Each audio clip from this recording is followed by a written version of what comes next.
Boa tarde a você que acompanha a TV Câmara. Nós estamos no ar com um clipe eletrônico, 3396-4944, 3396-4944. Você pode ligar, mandar a sua pergunta. A gente tem se antecipado aqui à legislação eleitoral e, em função dela, nós estamos cumprindo aquilo que determina a lei eleitoral. Então, não teremos, neste período, até as eleições, vereadores discutindo as questões da cidade. Mas isso não significa dizer que o clipe eletrônico vai mudar. Você vai ter um novo olhar, novas visões, novos pontos de vista e uma discussão sempre muito pluralista sobre questões que cercam a cidade de São Paulo.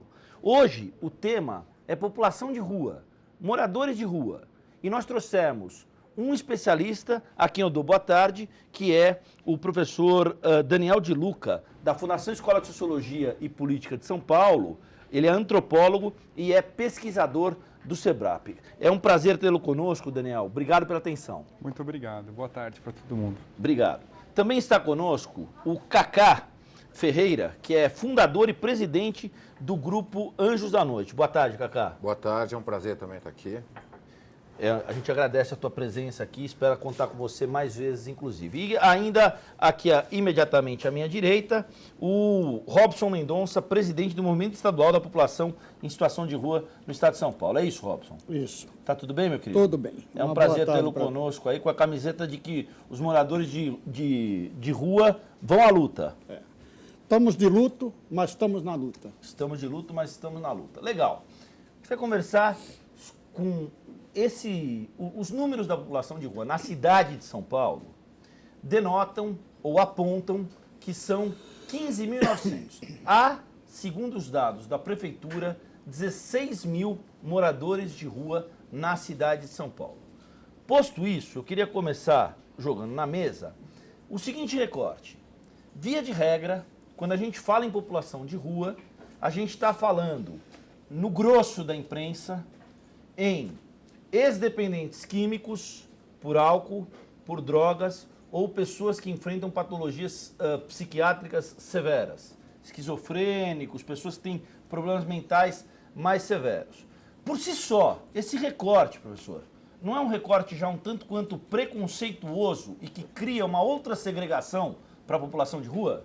Com certeza. Acho que uma questão importante é que a população de rua é a ponta do iceberg, né? Aquilo que a gente vê na cidade, a gente vê na rua, no espaço público, mas que tem a ver com a experiência metropolitana, tem um fluxo de populacional muito grande, gente que vem da periferia, gente que vem de outros municípios, né? E cada vez mais a gente está no aparato institucional de São Paulo, que é muito grande, tem uma presença grande de imigrantes, de refugiados. Então tem gente de outros países também que está chegando nesse mundo da rua.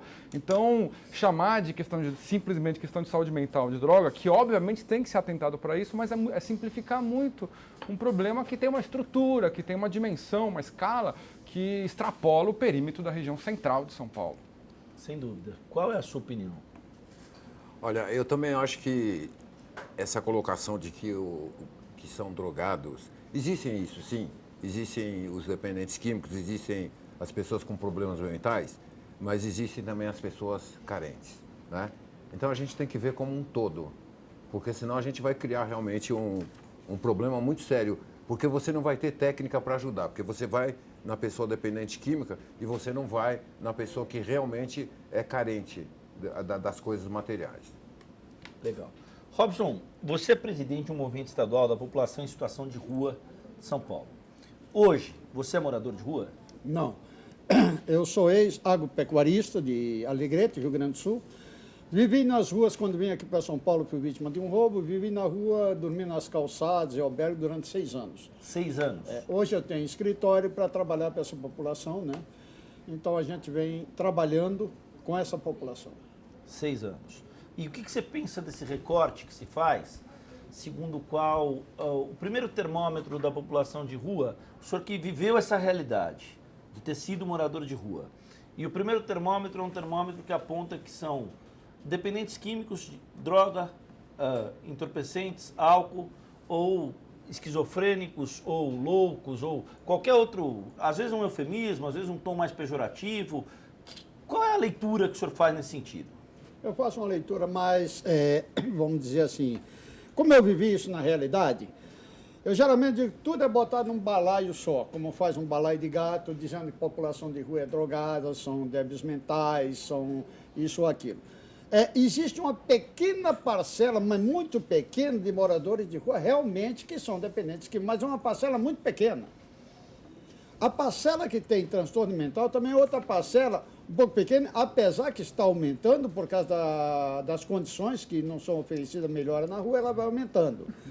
Mas a questão principal é a seguinte: a comunidade não aprendeu ainda separar o que é a pessoa em situação de rua, o morador de rua, o trecheiro, o escondidinho e o dependente químico. Quando ele souber fazer essa divisão, aí ele vai saber entender melhor. Porque, por exemplo, o que nós chamamos morador de rua, que não existe morador de rua, se o cara morar na rua vai ser atropelado, vai morrer.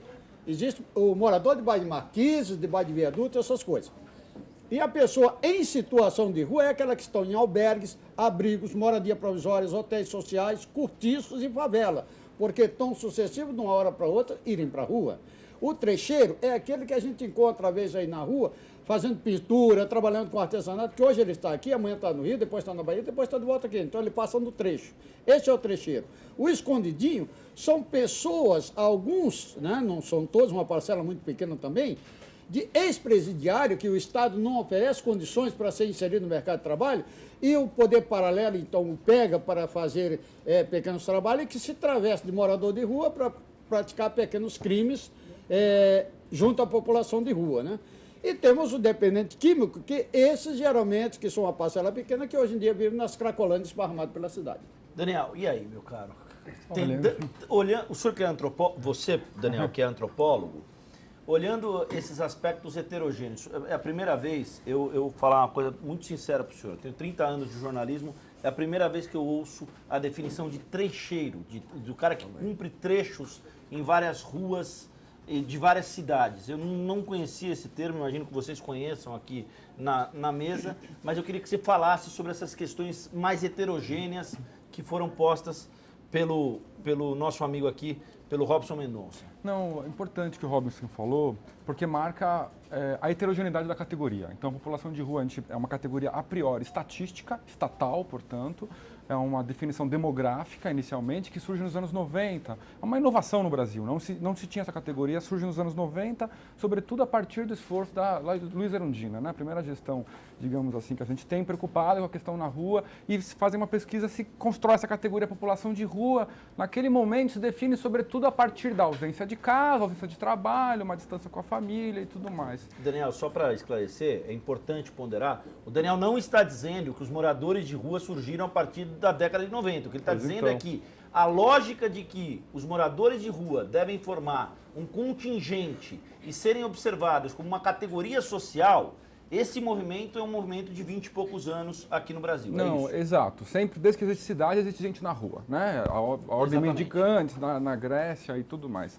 A questão é que, nesse momento, o Brasil pensa em ter política pública para isso. E bota um nome nesse alvo, nesse público-alvo, que é a população de rua. Até então não se tinha um nome. Era basicamente vagabundo, o tratamento histórico sempre foi porrada, violência. Como ainda é, mas não é só isso. Essa é uma diferença importante. Ainda é, o Estado penal e a polícia ainda tem uma violência muito forte, a população de rua, mas não é só isso. Então, quando surge essa categoria, se tenta dar um nome, dar uma cara para isso, né, de uma forma diferenciada. Hoje, esse termo, essa categoria é muito heterogênea, né? O Robson falou de algumas variações internas, a gente tem uma heterogeneidade gigantesca e cada vez mais, né? A maior parte da população, pelos dados da FIPE do ano passado, do censo que foi feito, que é subestimado, obviamente, quase 16 mil, foi dado, a gente sabe que é muito mais que isso, porque é muito difícil fazer pesquisa no universo tão... Uma característica forte de quem vive na rua desse universo é a mobilidade, a transitoriedade, o nomadismo. Então, como é que você vai limpar, varrer a cidade inteira? É muito complicado fazer um censo desse jeito. Mas uma característica é a mobilidade. Tá? E a mobilidade implica também em mobilidade no trabalho, mobilidade em relações afetivas, em relações familiares, né? Então é muito difícil você categorizar. A última pesquisa mostrou que cerca de 40% da população tem experiência prisional. Isso é uma coisa nova, comparado com as estatísticas passadas. Obviamente tem a ver com o encarceramento em massa que o Estado de São Paulo e o Brasil está desenvolvendo, né? Hoje o Brasil é o terceiro país com o maior número de presos no mundo. né? E obviamente, quem está na rua está suscetível a tudo que está na sociedade, de uma maneira muito mais presente. E aí, Daniel, tem um dado interessante, isso que você falou. O Brasil é o terceiro país com o maior contingente de população carcerária do planeta, e se todos os mandatos de prisão fossem cumpridos, não há cadeia, já não há, mas aí não haveria espaço físico nas cadeias que pudesse abrigar o número de mandatos pedidos, porque, por exemplo, há casos como fiel depositário, pagamento de pensão alimentícia, que são casos sumariamente que você bota o cara na cadeia pelo não cumprimento de decisões judiciais nesse sentido. Sim, sim. Não, eu acho que interessante, mas só essa categoria de população de rua, ela é complicada. Então, o poder público tem que ter práticas diferenciadas, tem que ter uma atitude cuidadosa e historicamente, o poder público, inclusive, coagiu algumas ações privadas de atenção. Então, associações, grupos religiosos que atendem população de rua, em algumas experiências municipais, o poder público coagiu isso. Eu não sei como o Cacá vê isso, mas foi, inclusive, criminalizado em algumas atitudes de doação de alimentos. Cacá, né? como é que você vê isso à luz de uma discussão maior posta pelo Daniel de Luca, que envolve a palavra-chave das cidades e desse pensamento, que é cidadania? O morador de rua é alguém que lhe foi confiscado não apenas a casa, a perspectiva social, mas também a cidadania? Com certeza. As pessoas em situação de rua, eu vejo, o Robson falou, ele classificou, mas eu vejo como um todo as pessoas em situação de rua. Porque não existe morador de rua, existem pessoas em situação de rua. Eu vejo uma situação muito grave quando as instituições que prestam esse tipo de atendimento às pessoas de rua, elas sofrem alguma sanção governamental ou tentativa de sanção. Quando, por exemplo, o poder público diz que vai criminalizar as ONGs que dão assistência aos moradores de rua. Então, eu gostaria que o poder público tipificasse o crime. Se é crime amar o próximo, eu quero ser preso agora, né? Porque eu vou continuar amando na medida da minha capacidade. Agora, simplesmente querer impedir as instituições de fazerem esse tipo de trabalho, o poder público tem que cumprir a sua parte, que é constitucional, né? Se o poder público não faz, alguém tem que fazer. Então, as instituições como o Anjo da Noite, elas trazem para si a responsabilidade de fazer a diferença com esse pessoal. Por quê? Porque, na verdade, o morador de rua, as pessoas em situação de rua, eles são colocados como invisíveis na sociedade. Aí vem políticas higienistas, políticas que não têm nenhum viés de inclusão social. Na verdade, o que a gente percebe é que o poder público quer tirar da frente da mídia, tirar da frente do palco as pessoas em situação de rua, porque na visão deles isso deixa a cidade feia. Agora, tirar não é um programa de inclusão. Então, eu gostaria realmente de ver, por parte do poder público, um programa de inclusão social, mas de verdade, não um programa eleitoreiro, né? Então, é uma coisa que deixa a gente indignado. A gente teve até um problema muito sério e, de vez em quando, a gente sofre alguma abordagem da polícia, que uma vez chegaram até com metralhadora para intimidar o Anjo da Noite. Então, é uma coisa que deixa a gente extremamente indignado, porque você está cumprindo um papel de fraternidade, de amor, e você é abordado pela polícia como se você fosse marginal. Todo mundo uniformizado com o Anjo da Noite. Nós tivemos um caso na Boa Vista que simplesmente multaram todos os carros do Anjo da Noite. Então, eles pulavam. Aquele que era Anjo da Noite era multado, que tinha o adesivo do Anjos. Então, isso foi uma ação... Recente? Isso tem mais ou menos uns 3 meses. São 3 meses. Então, eu fiquei bravo. E qual é a resposta que o policial nos deu? Eu estou cumprindo o meu papel. Aí a gente fica... Qual é o papel da polícia? Eu queria perguntar para o Robson. O Robson foi morador de rua durante 6 anos e hoje ele tem uma representação como presidente do Movimento Estadual da População em Situação de Rua de São Paulo. Robson, o nosso amigo, o Cacá Ferreira, falou que é preciso fazer um programa de inclusão social que seja verdadeiro. A gente lê muitos depoimentos, inclusive no Facebook, porque no Fazer Jornalismo hoje a gente tem depoimentos em páginas como SP Invisível, Rio Invisível, que são muito mais interessantes do que muita coisa que a gente lê nos jornais diários. Mas a gente tem visto alguns depoimentos de moradores de rua que dizem o seguinte: não adianta fazer albergue para mim se eu não puder levar o meu cachorro. Eu queria que você falasse também um pouco sobre isso. Que políticas públicas, meus caros, são essas que podem melhorar essa situação? O que os moradores de rua efetivamente precisam, além de respeito e cidadania? Olha, eu posso dizer o seguinte, São Paulo sofreu um retrocesso muito grande nesses últimos anos. Nós tínhamos antigamente os hotéis sociais, nós tínhamos moradias provisórias, nós tínhamos albergues para atender carroceiro, cachorros, canis para cachorro, tudo. Isso tudo terminou. Eles foram fechando albergue. E outra coisa, quando a população de rua diz que não quer albergue, ninguém quer albergue, porque albergue é depósito de ser humano, ele não faz inclusão social. Eu saio à noite fazer uma escuta na rua, junto com a ouvidoria, a defensoria, a gente sai escutar o morador de rua, e o que a gente vê, 90% do morador de rua não quer ir para albergue. Não quer porque ele não vê porta de saída. Então, o que se precisa criar é porta de saída. A atual gestão, quando ela pensou no projeto de curso profissionalizante, que foi o Pronatec, eu não vou dizer que não foi um projeto bom. Foi um projeto bom, só que faltou o principal, porque todo projeto que é feito para a população tem que ter um tripé. O antes, o agora e depois. Então, se pensou em capacitar o morador de rua para o mercado de trabalho, mas não se pensou na empregabilidade para esse morador de rua. Então, não adianta eu fazer um curso de capacitação se eu vou ganhar um diploma e eu não tenho nem onde pendurar esse diploma, quanto mais um emprego. Então, o que precisamos, eu sempre digo, os políticos não têm vergonha na cara para dar a cara a tapa e escutar o morador de rua, ver o que é que ele precisa, quais são as suas necessidades, o que é a porta de saída, porque a porta de saída ela passa primeiramente pelo atendimento médico, que ele precisa de saúde, documentação, capacitação para o mercado de trabalho e empregabilidade.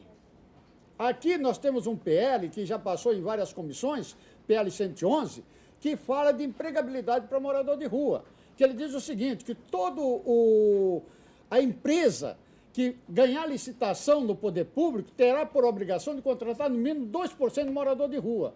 Então, a gente está vendo uma dificuldade muito grande desse projeto ser sancionado. Isso daria empregabilidade, principalmente para aqueles que fizeram o Pronatec. O movimento inscreveu 2.000 moradores de rua para o curso Pronatec. Desses 2.000, nós tivemos 280 que passaram no curso Pronatec e dos 280 que passaram, 3 tiveram emprego.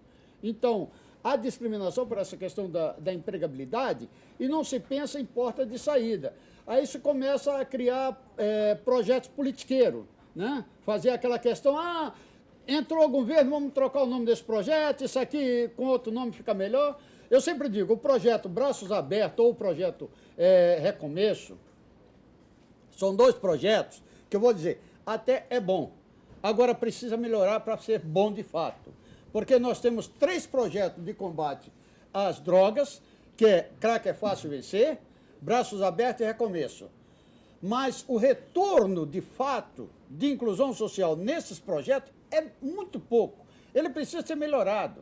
E o melhorar ele, que eu digo, não é simplesmente dar Bolsa Crack, ou Bolsa Trabalho, ou Bolsa isso. É ir além disso. O ir além disso é formar rodas de conversa entre o próprio usuário, criar aquelas rodas de conversa, ver o que é que ele precisa para a empregabilidade, não é simplesmente dar aquele trocado para que o camarada... Porque a gente sabe que o poder paralelo não sabe, está na porta do hotel esperando o dinheiro que ele ganha para comprar droga. Então, isso aí precisa ser revisto, isso aí precisa ser melhor pensado. A gente precisa convencer o empresário, convencer os governantes a dar emprego àquela pessoa em situação de rua. Que ele é um ser humano, que a sua dignidade só vai ser restaurada com empregabilidade. Daniel, veja que interessante, não só por força da experiência pessoal dele, a gente está falando da declaração que o Robson nos deu há pouco, mas não só por força desses 6 anos como morador de rua e de ter criado um organismo social que representa os interesses dessa população, mas às vezes as coisas são muito mais óbvias do que a gente pode imaginar e nem assim a gente consegue enxergar o aspecto dessa obviedade. Não adianta dar um curso profissionalizante para um morador de rua se ele não tem onde pendurar o diploma. É uma belíssima frase de uma coisa que está tão no nosso horizonte e que a gente não consegue enxergar verdadeiramente. Não, de fato. Uma das políticas para trabalho da população de rua é capacitação, formação. Tem muita gente em albergue, usuário de abrigo, né, de casa de acolhida, que tem uma pasta cheia de diplomas de curso de capacitação. E se a trajetória da pessoa, ela já trabalhou em vários lugares, já é capacitada, né? Então tem uma questão estrutural de emprego. Agora, o fato que o problema é muito complicado. Ele é muito complicado. Uma coisa que tem que ficar clara, a população de rua veio para ficar, ela está aumentando e vai aumentar. E não é uma especificidade, um privilégio, por assim dizer, paulistano, é de todas as grandes metrópoles do Brasil e do mundo, né? Los Angeles, Paris, Londres, Tóquio, né? Essas cidades todas muda o nome, né? Homeless, Daquilosan, são os domicílios fixos, muda o nome, as políticas também mudam, tem políticas que são mais interessantes, que a gente podia aprender com elas. E em São Paulo, o aparato institucional, o gasto público é muito forte em abrigos, né? Em centros de acolhida e cada vez mais em agentes de rua. Né? Então, é basicamente uma atuação, digamos assim, jusante, enquanto a produção, ou seja, pensar a população de rua para resolver o problema de quem já está na rua. Mas tem a produção, né? De onde vêm as pessoas?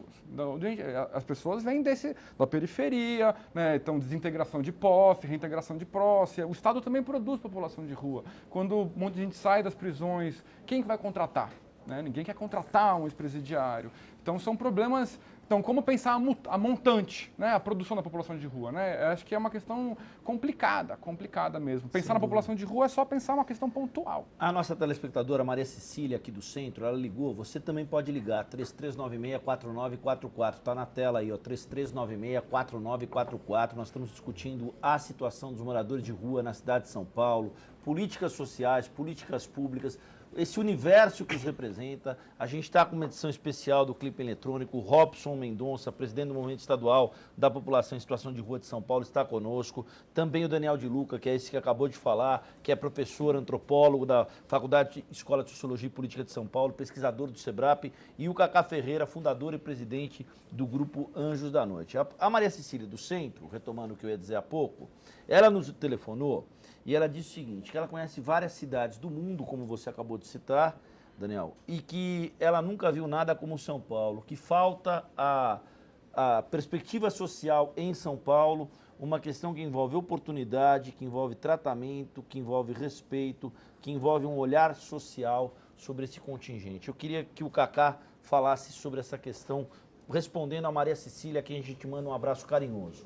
Primeiro eu queria falar sobre a colocação do Daniel. Sim, meu querido. Que pena, né, que a população de rua veio para ficar. Nossa, é muito triste a gente ter que vir a um programa de televisão e ter que concordar com isso. A população de rua veio para ficar. Porque isso é falta de ação do Estado, com certeza. E com relação à colocação dessa nossa ouvinte,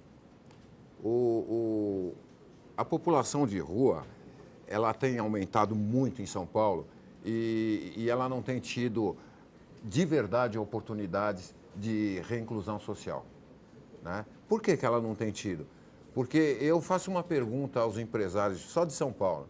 Você daria emprego a um morador de rua que ele não tem domicílio, ele não tem documento e não tem, muitas vezes, antecedentes criminais, um atestado. E às vezes ele não é um ex-detento, ele não é nada disso, é só uma pessoa que não teve oportunidades. É uma pessoa que perdeu a sua referência familiar. E todo mundo diz, o morador de rua ele está na rua porque quer, porque ele não quer trabalhar. Então, a primeira pergunta, quem daria emprego para o morador de rua? Então, mas de verdade. Então, efetivamente, acho excelente o que está posto. E eu não quero nem me atrever a responder essa pergunta, mas provocando um debate entre vocês nesse sentido, um dos primeiros condicionantes para que você tenha um emprego é uma conta de luz que informa onde você mora. Pois é. Não tem nem luz, quanto mais a conta. Exatamente, a luz é a luz do poste, quer dizer. Sim. Né? Não, e por mais que seja, primeiro que, obviamente, que a gente está falando numa questão social das mais densas, só que por si só, o processo de recursos humanos e de seleção já está contaminado a partir daí. Sim. Primeiro, você veja bem a pessoa na situação de rua. Ela já está com a roupa toda suja, ele não tem uma aparência socialmente aceitável, né? E aí ele chega na empresa, primeiro ele nem consegue entrar. Primeiro que, para uma pessoa em situação de rua, ela não consegue nem pegar uma condução. para ir em busca de uma colocação de trabalho. Ela não consegue fazer nada. Por quê? Porque ela foi alijada do meio social. Ela está completamente fora. Você vê, por exemplo, uma pessoa em situação de rua, ela não consegue entrar num shopping, ela não consegue entrar numa loja, não consegue entrar num restaurante para comer, mesmo que ela tenha dinheiro. Por quê? Porque a aparência dela, ela vai espantar os outros clientes. Por quê? Porque a gente já criou uma aversão a isso. Porque existe uma série... série... Aí eu isso. acho, meu querido, eu acho que aí, sem pegar o eco da professora Marilena Chauí, sem pegar o eco de gente que vai falar numa questão que reproduz uma lógica ideológica para a questão, mas a verdade é que boa parte das pessoas de São Paulo se preocupa com problemas que estejam no máximo na sua quadra. Passou da sua quadra, a cidadania ela não é tão amplificada a ponto da visão social. Eu não sei em que bairro o senhor mora, mas assim, a cidadania não é tão amplificada para que a gente olhe para a cidade como um todo, da qual a gente é parte nesse processo e tem responsabilidades, deveres, afazeres. Fala, meu querido. Eu queria só fazer uma parte do que ele disse, que eu sempre digo o seguinte, morador de rua não é coitadinho. Não mesmo. E morador de rua, hoje a maioria está documentado. A maioria tem documento. Eu tenho um morador de rua que vive no movimento, que é advogado formado e tem, agora com ampla dificuldade, montando seu escritório, né? Teve um jornalista, inclusive que essa casa aqui, através de jornalistas dessa casa, conseguiram tirar ele debaixo do viaduto e ingressar ele no jornalismo de novo, que está trabalhando. Então nós temos pessoas muito bem capacitadas morando na rua. Tivemos um médico de morador de rua que morreu em frente ao UBS, criado para atender morador de rua lá na Barra Funda. Ele morreu em frente ao UBS que atende morador de rua. Quer dizer, até uma coisa ilógica isso aí.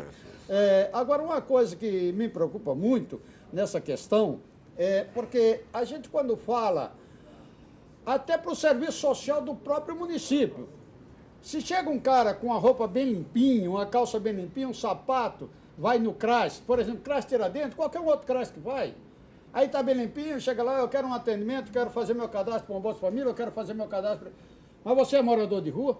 Você não tem perfil de morador de rua, porque morador de rua ele anda rasgado, ele anda sujo, ele anda com um cobertor embaixo do braço. Isso é um absurdo, entende? Quando a prefeitura não toma, né? Sim, então é aquele troço. Existe esse conceito errôneo sobre o morador de rua, da pessoa, porque eu digo, aquele tem que, de fato, optar por ficar na rua e não querer sair da rua por não ver nenhuma oportunidade oferecida pelo Estado para sua melhora. Que eu conheço pessoas que estão no albergue há mais de 20 anos.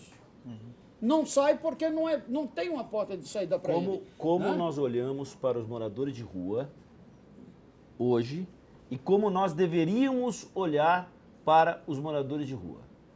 Eu acho que nós temos que olhar o morador de rua como um ser humano que está sem falta de oportunidade. Ele não tem uma oportunidade, porque quando a pessoa me diz, olha, senhor Robson, o senhor tem que fazer um trabalho para incluir essa pessoa na sociedade. Eu digo, Deus me livre, Deus me livre. Uma sociedade hipócrita, imbecil que está aí, porque o morador de rua nunca saiu da sociedade. A sociedade é que nunca aceitou ele. Então tem que pensar em incluir ele na comunidade, que a comunidade pensa como um todo. Então é mais fácil a gente olhar e abraçar um cachorro sarnoso do que dar simplesmente um ouvido. É mais fácil a gente passar, meter a mão no bolso, dar R$1 para um morador de rua, do que chegar e escutar qual é o problema que ele tem. Essas são o diferencial que tem. O morador de rua nem sempre ele quer. O governo pensa, um prato de comida e uma cama resolve a questão do morador de rua. Não é isso que resolve o problema do morador de rua. O que resolve o problema do morador de rua é restabelecer sua dignidade. Todo ano, dia 21 de abril, eu faço na Praça da Sé, que agora nós fizemos o 13º Encontro Cultura e Cidadania, onde junto todas as secretarias municipais, estaduais e federais. Uma dá documento, outra faz isso, faz aquele atendimento médico, tudo, para botar ele no mercado de trabalho. Mas é um trabalho que não é feito só dia 21, depois tem continuidade disso, porque Daniel, isso é para a inclusão social. Não, é importante essa questão do tratamento, como a gente gostaria, como deveria ser tratado, né? Do ponto de vista do Estado e do direito, acho que tem uma coisa importante que é a questão do estatuto legal desses caras, né? Dessas pessoas, tá? Que são como nós. Pensando em termos de cidadania, pressupõe o quê? Igualdade de direitos. Então, aquilo que é meu direito, que é seu direito, que é o direito da pessoa que está em situação de rua, no albergue, na periferia, todos nós teríamos direitos iguais segundo a Constituição. Então, a cidadania pressupõe direitos iguais. O que a gente vê cada vez mais, não só em São Paulo, em outras cidades, né, em outras cidades do Brasil, é uma lógica humanitária voltada à população de rua. O que eu quero dizer com isso? As práticas, o investimento público é justamente ligado quando o risco da vida está em jogo. Ou seja, esses caras é menos em direitos sociais que o Estado investe e mais em direito à vida. Ou seja, a pessoa é quando a atenção pública é justamente quando está frio, a pessoa está morrendo, né, quando tem assassinato. Né? Então, justamente, quando tem uma questão da droga, a polícia começa a ter uma repressão muito forte. Então, essa é uma lógica emergencial, uma lógica da urgência. Então, a pessoa está no risco, está no limiar da vida, está para morrer, vai morrer, não tem o que comer, a perna está pendurada, põe a gente de saúde para levar para o hospital, para pôr um band-aid, tapar o buraco e ele volta o cara para a rua, dá comida, o cara está passando fome. Não, mas habitação, trabalho, questões estruturais que fundamentam uma base comum da ideia de cidadania, de igualdade, de direitos iguais, isso não está colocado. Então, uma lógica dominante em termos do direito é quase um estado de exceção particular. Tá? Uma população que tem o Estado atua numa lógica de emergência, de urgência. Tá? Então, a criação das tendas agora, por conta dos frios, né? Então, morreu gente, ninguém morre por causa do frio, as pessoas morrem no frio, passando frio, e o frio e o infortúnio, né, do sofrimento no frio, ele é desigualmente distribuído. Então, quem sofre mais no frio são as mulheres, né? São os idosos, as pessoas que estão com a saúde debilitada. Então, o frio não mata em si. Né? O que mata é a situação, o que destrói, o que define o corpo do sujeito é a situação. E a ação do poder público é uma lógica humanitária. Vamos resolver, vamos tapar esse lugar, monta um barracão lá, coloca todo mundo ali. Mas, além do humanitário, o que deveria ser? Eu Qual acho é que o olhar que o poder público deveria ter como agenda propositiva que estivesse além da questão humanitária? Uma questão básica é a cidade de cidadania. Tá? Aí o Robson está no movimento estadual, tem um movimento nacional da população de rua, são atores vinculados que estão querendo estabelecer um diálogo com o Estado. Né? A questão é em que medida os agentes, os atores, as instituições do Estado querem dialogar. Né? Quando a gente fala em democracia, a gente pensa em participação, em atuação. Só que muda a gestão municipal, muda as gestões, né? Cada gestão nova tem uma solução original para um problema que é permanente. Os problemas continuam, e aí o gestor tem uma ideia fantástica para solucionar um problema e as pessoas estão com as respostas. As pessoas na rua, né, que trabalham com isso, têm respostas ali imediatas. Vamos ouvir, vamos aprender com essas pessoas. Isso é um problema social da cultura política do Brasil. Só um minutinho, o que o senhor queria falar sobre isso, sobre essa questão? Porque o Daniel tocou numa questão central. O prefeito Fernando Haddad, por exemplo, criou de braços abertos da prefeitura sobre a questão do crack na região ali da Rua Helvétia, na região conhecida como Cracolândia. Aliás, eu acho o nome por si só, já acho uma desgraça, porque se institucionaliza a questão como um ponto cultural e um ponto referência do crack na cidade de São Paulo. Mas, em que pese toda essa questão, o programa de braços abertos tem um preceito social de reinclusão, de fazer com que o número de moradores de rua, o número de pessoas dependentes químicas de crack seja um número menor. O que fazer além disso? Primeiro que eu não acredito nesse programa de braços abertos, porque eu queria saber onde é que estão esses braços. Quem é que abre esses braços? Porque você simplesmente pegar uma pessoa na Cracolândia, colocar num hotel e dar o dinheiro para ele ir lá comprar droga, porque acaba acontecendo isso. Por quê? Porque não tem um tratamento, ele não recebe nenhum tipo de orientação para largar a droga. E não recebe mesmo. A gente vê, o pessoal varrição de rua.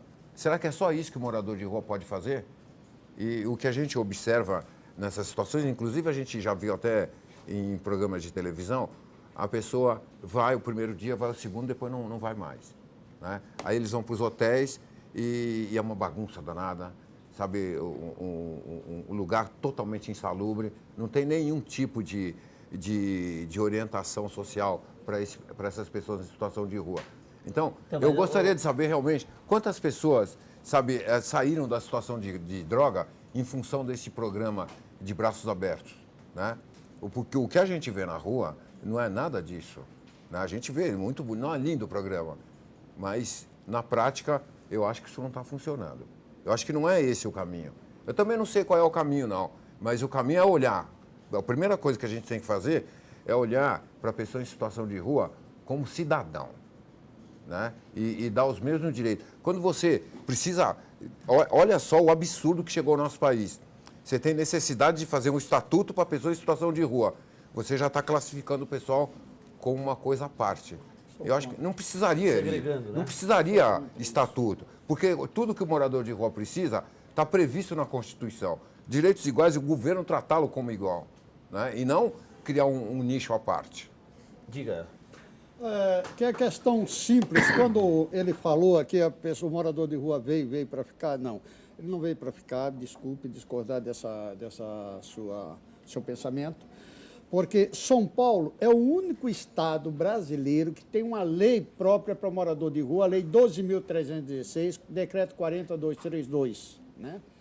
E também foi aqui, numa discussão feita no Brasil inteiro, que o ex-presidente assinou aqui um decreto para a população em situação de rua. Então, não é estatuto que vai resolver. A gente só pode resolver a questão do morador de rua fazendo-se cumprir a lei. Lei existe e a lei é muito bem feita, foi muito bem pensada na questão de inclusão dessa população. Só que essa lei não é cumprida. Eu já fiz aqui nessa casa, no 8º andar, fiz por 3 anos a descomemorização da Lei 12.316. Convidei a autora da lei, Aldaís Esposati, para estar discutindo a questão da lei aqui. Essa lei nunca foi implementada. Se essa lei não é implementada, como é que a gente vai tirar ele da rua? A gente simplesmente está aumentando. É a mesma coisa, saiu essa pesquisa que deu 16 mil. E a gente sabe que vai 28 mil o número de pessoas em situação de rua em São Paulo. Mas a questão se o número é 16 ou se é 28, as políticas públicas para esse contingente, e aí eu acho que a mesa como um todo concordou nesse sentido, precisam ser políticas públicas que tragam resultados expressivos no curto prazo. Sim, mas é justamente por causa disso. Porque quando eu contrato, gastando milhões para fazer uma pesquisa, né, e essa pesquisa não é bem feita, é uma pesquisa mascarada, simplesmente para dizer, não, a gente está preocupado, agora, mediante essa pesquisa, a gente vai criar programas de inclusão. Mas um programa mascarado, isso aí foge, aí vai fazer com que aumente. Como a própria secretaria diz, aumenta 1.000 pessoas em situação de rua por ano. Ela não falou que, além desses 1.000, também tem os estrangeiros que estão chegando. Quando se faz uma contagem, onde tem morador de rua que mora dentro de cemitério que não é contado, onde tem moradores de rua que moram dentro de bueiro que não é contado, onde se passa o camarada da pesquisa e olha para uma barraca que está ali e diz, tem um naquela barraca e às vezes tem 2, 3, então essa contagem é maquiada, é uma contagem não verídica, então jamais vai se criar política verdadeira para a inclusão social. Para se criar, primeiro precisa se fazer aquilo bem feito, ter um olhar diferenciado, como é que eu vou fazer isso? E fazer de uma maneira eficaz, não simplesmente alimentar a indústria da miséria, fazendo com que aumente mais a população de rua, sofra mais essas barracas que agora estão sendo colocadas para a questão de baixas temperaturas. Fui eu que pedi essas barracas, porque estavam morrendo e não tinham onde colocar eles. Quando a prefeitura disse que tem vaga, é uma mentira, porque são 10 mil leitos, não saiu ninguém de albergue. Como é que pode aumentar as vagas se não aumentou os albergues, se fechou os albergues? Se eu fecho a quantidade de leitos que eu tenho, eu diminuo, e ao mesmo tempo eu digo, diminuí, mas aumentou. Aumentou de que maneira? É muito fácil levar isso para a sociedade que não conhece a realidade. Então a gente tem que ter uma política verdadeira. A política verdadeira passa pelo o seguinte, falar a verdade, olho no olho e dizer para a sociedade, nós somos incompetentes para administrar esse problema. Nós temos que pensar, estudar e ouvir a população de rua, o que é que ela quer, o que é que ela acha melhor e qual a maneira de sair da rua. Legal. A gente não tem mais tempo, eu só queria pedir para vocês, então, a começar pelo Daniel de Luca, antropólogo, pesquisador do SEBRAP, professor da Fundação Escola de Sociologia e Política de São Paulo. Né, um bom bate-papo, um bate-papo gostoso, propositivo em alguns momentos, de um olhar de quem conhece essa realidade, né? Queria uma mensagem final tua e deixar o contato, a gente está à disposição aqui na TV Câmara. Então, acho que tem uma coisa importante, né? Acho que quando eu falo que a população de rua veio para ficar, não necessariamente isso é uma coisa negativa em si. Aparente pode ser trágico, tá? Mas é uma condição não só de São Paulo, de todas as metrópoles, como eu falei. Eu acho que a gente tem que aprender com esses caras. A gente tem uma dificuldade de aprender com eles. Eles são diferentes, têm uma forma de vida diferente, inclusive rompem nossos ideais de que é viver em cidade, numa casa, numa caixa de fósforo, que são nossos apartamentos, com um monte de imposto, conta no banco, trabalho, tabela, né? Um monte de documento, número. Eles têm uma outra forma de ver, a gente tem que aprender essas formas, tem que aprender a lidar com isso. Eu acho isso muito interessante, acho que pensar a rua como espaço da diferença, da diversidade, eu acho que também é uma forma de pensar o próprio direito à cidade. Tá? Eu acho que a gente tem que aprender com essas pessoas e tem que olhar não numa chave nem só assistencialista, muito menos só repressiva, mas numa chave também de aprendizado e educação. Não só o que a gente pode ensinar para eles, mas o contrário. Legal. Obrigado pela sua atenção. A gente está à disposição, viu, Daniel? Obrigado pela atenção conosco. Cacá Ferreira, sua mensagem final. Você que é presidente do Grupo Anjos da Noite, obrigado pela atenção conosco. Também estamos à disposição. Eu aprendi uma frase há uns anos atrás e eu vou trazer para que todo mundo reflita sobre isso. Em vez da gente ficar só terceirizando a responsabilidade, vamos trazer a seguinte premissa: todos os problemas são problemas de todos, né? Então, se nós nos engajarmos, a gente vai fazer parte da reformulação da vida dessas pessoas, da construção de verdade de um mundo melhor. Legal. Obrigado pela atenção. Obrigado. Parabéns pelo trabalho no Grupo Anjos da Noite, que a gente sabe da importância social desse trabalho que você lidera. Por fim, eu queria agradecer também o presidente do Movimento Estadual da População em Situação de Rua de São Paulo, o Robson Mendonça. Robson, obrigado pela atenção conosco. Uma mensagem final, por favor. Eu sempre digo o seguinte: quando a gente fala alguém tem que fazer alguma coisa, a gente não está falando nada. A gente simplesmente diz, nós temos que fazer alguma coisa. O problema não é só governamental, o problema é geral. Então, nunca vamos usar essa frase, alguém tem que fazer alguma coisa. E sim vamos dizer, nós temos que fazer. O alguém é a terceira pessoa. O nós nos inclui, né? Isso. É essa questão simbólica, metafórica, mas que diz muito. Obrigado, Robson. Obrigado pela atenção conosco. Parabéns pela história, parabéns pela luta que você encampa no sentido de dar maior representatividade e maior olhar social e atenção a esse contingente. Obrigado a você que nos acompanhou nessa edição do Clipe Eletrônico. Você fica agora com a sessão plenária, TV Câmara São Paulo, informação para a cidadania. Boa tarde.